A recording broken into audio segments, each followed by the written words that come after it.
A 19-year-old sailor from USS George Washington vanished into the Timor Sea on July 28, 2025.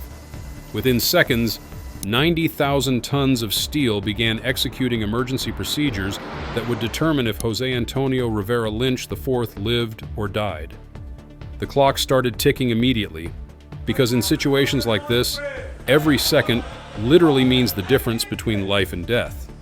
What happened next reveals the incredible machinery of rescue that the U.S. Navy has perfected over decades, and the harsh reality of what sailors face when they fall from a floating city in the middle of nowhere. When a sailor goes overboard from a U.S. Navy aircraft carrier, it triggers one of the most urgent and coordinated rescue operations in military protocol. These floating cities, some weighing nearly 100,000 tons and carrying over 5,000 crew members, transform instantly from routine operations into life-saving machines. The moment someone hits the water, a chain reaction begins that involves hundreds of people, multiple aircraft, and cutting-edge technology. But here's what most people don't realize. The odds are stacked against survival from the very beginning. Let us know what you think about these Navy rescue operations by commenting below.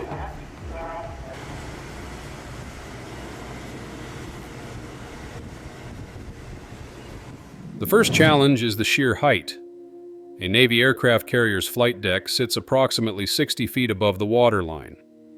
That's equivalent to falling from a 6-story building directly into the ocean. When sailors jump during recreational swim calls, they use the hangar bay elevator, which lowers them to about 30 feet, still the height of an Olympic diving platform.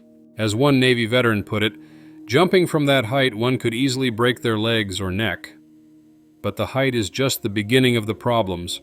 The moment a sailor's body hits the water, several life-threatening processes begin simultaneously. If the water is cold, and most ocean water is colder than you'd expect, the body goes into cold shock within the first few minutes. Medical experts studying maritime survival have discovered that in cold water, rescuers have less than 15 minutes before someone becomes completely unresponsive. In some cases, that window shrinks to just 4 or 5 minutes. The UK's Marine Accident Investigation Branch analyzed 20-man overboard incidents and found that crew members had an average of only 11 minutes to coordinate a complex rescue under extreme pressure. The physiology is brutal. Cold water conducts heat away from the human body 25 times faster than air of the same temperature. Within minutes, the extremities become completely useless. Cold hands cannot fasten life jacket straps, grasp rescue lines, or hold on to floating objects. Even strong swimmers quickly lose the ability to help themselves.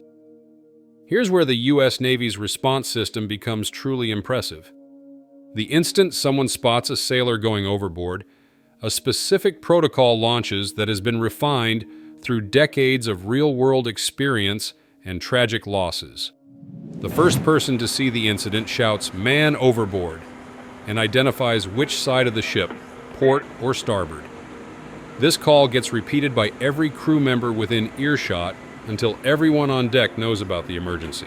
Someone immediately points at the person in the water and maintains continuous visual contact, because losing sight of someone in the vast ocean often means losing them forever. On the bridge, the officer of the deck immediately hits the GPS Man Overboard button, which records the exact coordinates where the incident occurred. This becomes crucial because aircraft carriers, despite their massive size, are constantly moving. Even at reduced speed, they cover significant distance quickly. The ship's horn sounds 3 prolonged blasts, the international distress signal that alerts every vessel in the area. Emergency equipment gets deployed instantly. Life rings with attached smoke signals and flashing lights are thrown toward the person in the water. But here's where aircraft carriers have a unique advantage over smaller Navy ships. Unlike destroyers or cruisers that might attempt a Williamson turn, a complex maneuver to bring the ship back to the rescue point, carriers rely on their air power. If helicopters are already airborne or can be launched quickly, helicopter rescue becomes the primary method. The reasoning is simple. A helicopter can reach someone in the water in minutes, while maneuvering a massive carrier back to the rescue point takes much longer. However, helicopter rescues at sea carry their own risks. Helicopters hovering low over water face dangerous conditions, especially in rough seas or bad weather. The rescue swimmers who jump from helicopters into the ocean to reach survivors undergo years of specialized training. They're essentially putting their own lives at risk to save someone else. The backup plan involves launching small boats, rigid hull inflatable boats, or RHIBS, that can reach the person more quickly than turning the entire ship around. These boats carry rescue swimmers and emergency medical equipment. Before we dive deeper into what actually happens during these rescues, please take a second to like this video and subscribe. Over 98% of viewers watch without subscribing. It costs you nothing but makes a huge difference to us. Recent incidents show both the effectiveness and limitations of these rescue procedures. The case of Joseé Antonio Rivera Lynch IV from July 2025 demonstrates the massive scale of modern rescue operations. When the 19-year-old sailor went missing from USS George Washington during Talisman Sabre exercises, the response was immediate and international. The search involved the entire carrier strike group, USS George Washington itself, the cruiser USS Robert Smalls, destroyer USS Shoup, multiple helicopter squadrons including the Golden Falcons and Saberhawks, various fixed-wing aircraft, and P-8 Poseidon patrol planes. The Royal Australian Air Force contributed aircraft, and Australian Border Force vessels joined the search. For 48 hours, this multinational force covered approximately 2,200 square miles of the Timor Sea. The water temperature was around 78 degrees Fahrenheit, relatively warm compared to many ocean rescues. Weather conditions were clear with good visibility. Despite all these advantages and the massive resources deployed, Rivera Lynch was never found. He was declared lost at sea after the extensive search was suspended. This tragic outcome illustrates a harsh reality. Even with the U.S. Navy's advanced rescue capabilities, man-overboard incidents frequently end in fatality. A comprehensive 50-year analysis of Navy vessel mishaps from 1970 to 2020 revealed sobering statistics. Out of 3,127 total casualties analyzed, man-overboard incidents ranked among the injury mechanisms with the highest mortality rates. For aviation-related man-overboard events involving aircraft carriers, the mortality rate reached 46.3%. That means nearly half of all sailors who fall from carriers during flight operations don't survive. These numbers reflect the multiple challenges rescuers face. First, detection time varies dramatically. In Rivera Lynch's case, he was discovered missing during the afternoon, but it's unclear exactly when he went overboard. The delay between the actual incident and when rescue operations begin often determines the outcome. Modern aircraft carriers have implemented technology to reduce detection delays. Automatic man-overboard detection systems use individual transmitters worn by crew members. Some are water-activated. When the device contacts water, it sends an immediate signal to the bridge. Others work on constant radio signals between personal devices and base units.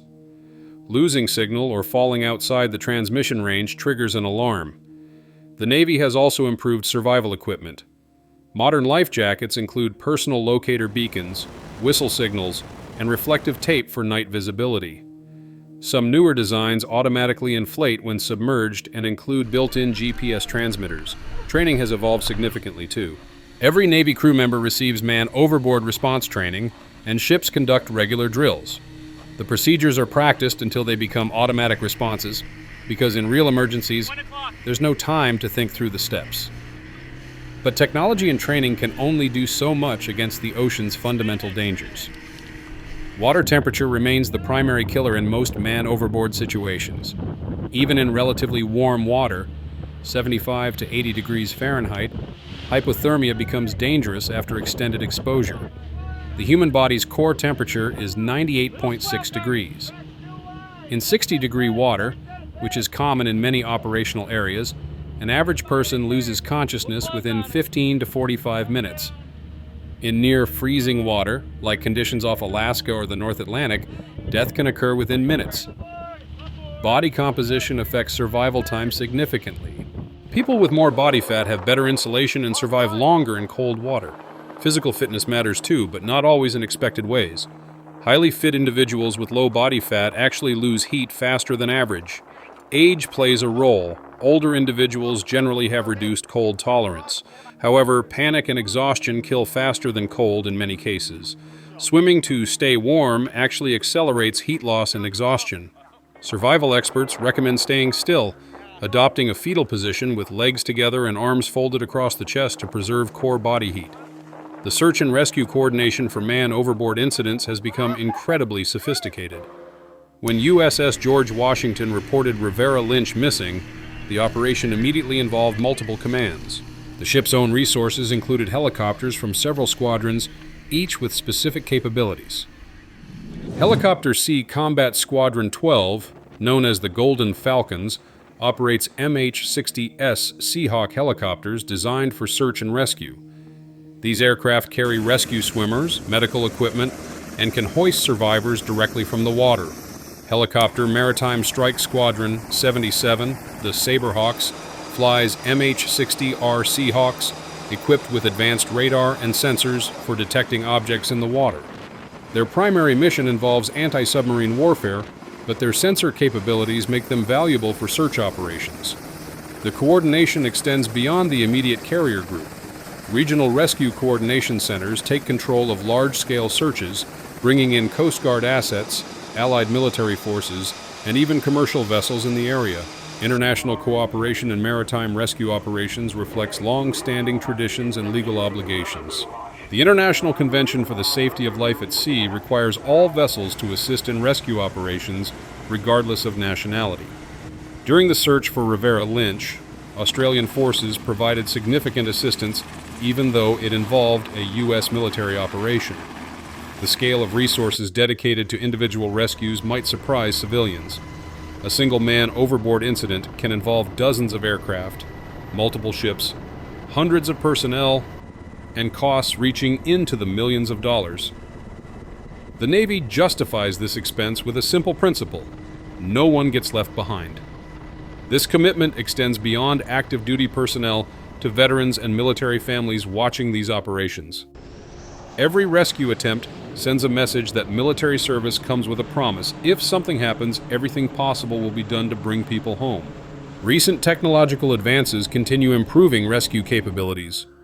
Thermal imaging cameras can detect body heat signatures in water even at night or in poor weather. Advanced sonar systems can locate submerged objects or people. Satellite communication allows real-time coordination between rescue assets thousands of miles apart. Artificial intelligence now assists in search pattern optimization. Computer models analyze ocean currents, wind patterns, and drift calculations to predict where someone might be carried by natural forces. These models can significantly reduce search areas and improve rescue chances. Despite technological progress, the human element remains crucial. Rescue swimmers still jump into dangerous conditions to reach survivors. Helicopter pilots still hover in challenging weather to lower rescue equipment. Ship crews still risk their own safety deploying small boats in rough seas. The psychological impact of man overboard incidents affects entire crews. Losing a shipmate creates lasting trauma for everyone involved. Ships that experience these tragedies often see increased attention to safety protocols and stricter adherence to man overboard prevention measures. Prevention efforts have intensified based on lessons learned from past incidents. Modern carriers have improved lighting systems for night operations. Safety railings have been reinforced and heightened in critical areas. Personal safety equipment requirements have expanded. Weather monitoring has become more sophisticated. Operations that might have continued in marginal conditions years ago now get postponed or modified when conditions increase man overboard risks. The Navy has learned that prevention costs far less than rescue operations and avoids the human cost entirely. Training scenarios now include realistic man overboard simulations using sophisticated mannequins that replicate human body characteristics in water.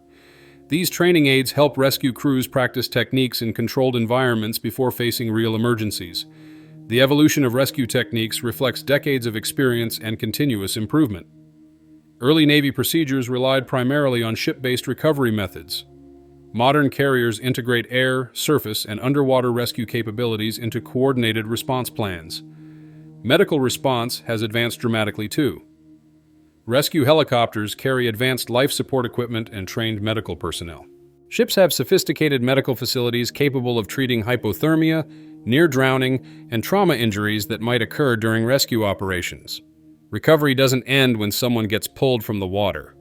Hypothermia treatment requires careful rewarming procedures to avoid dangerous cardiac complications.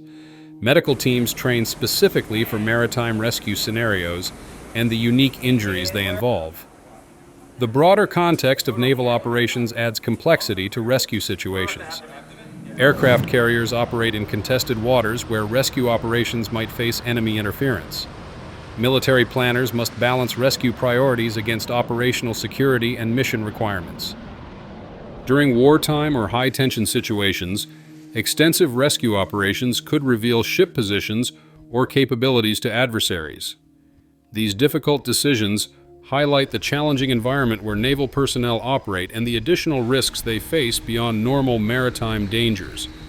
The families of sailors like Joseé Antonio Rivera Lynch IV represent the human cost behind these statistics. Rivera Lynch had enlisted at 17, eager to serve his country and excited about his assignment to Japan. His father described him as a proud sailor who truly loved the Navy and what he did. These personal stories remind us that behind every man overboard incident is someone's son, daughter, spouse, or parent. The Navy's commitment to exhaustive rescue efforts reflects not just operational procedures, but fundamental values about the worth of every individual who serves. The statistical reality remains sobering despite all improvements in rescue capabilities.